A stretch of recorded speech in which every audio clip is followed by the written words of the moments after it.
Hello again and welcome to another Manager 365 video. Today we're going to focus on the 5 assumptions that managers should bring in and embrace when they're embarking on performance management.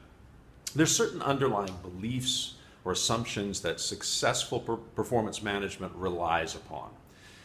The following are some assumptions that we believe managers should embrace in order to make the performance management process work as a benefit for both team members as well as the manager. Here's assumption number 1.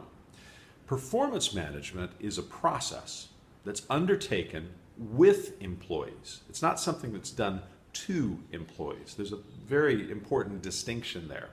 Planning, communicating, evaluating performance, all of those things should be viewed as a partnership between the manager and their team member.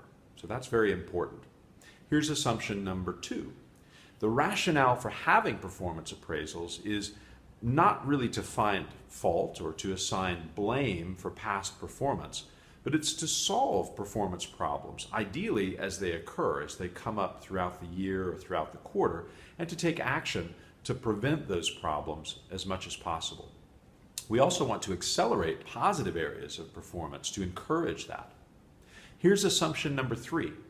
There's a need to identify the real cause, the root cause issue of performance problems, whether they're due to things like knowledge gaps or systems issues or even personal problems that a team member might be having.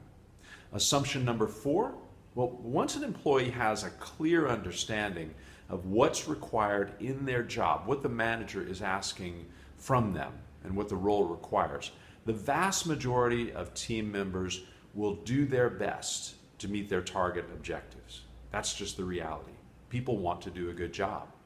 Our final assumption, assumption number 5, if a manager does a great job of supporting their employees, those employees will become the expert at their job, and in turn they'll be in the best position to know how to improve their performance if they're given proper coaching, proper guidance, proper encouragement.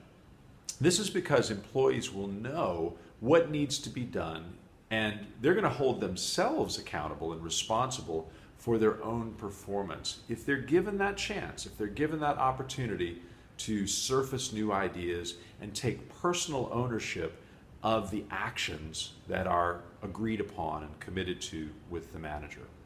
So there you go. There's 5 assumptions or belief systems that managers should embrace in order to have a successful performance management process and ultimately a successful appraisal process with their employees. Thank you.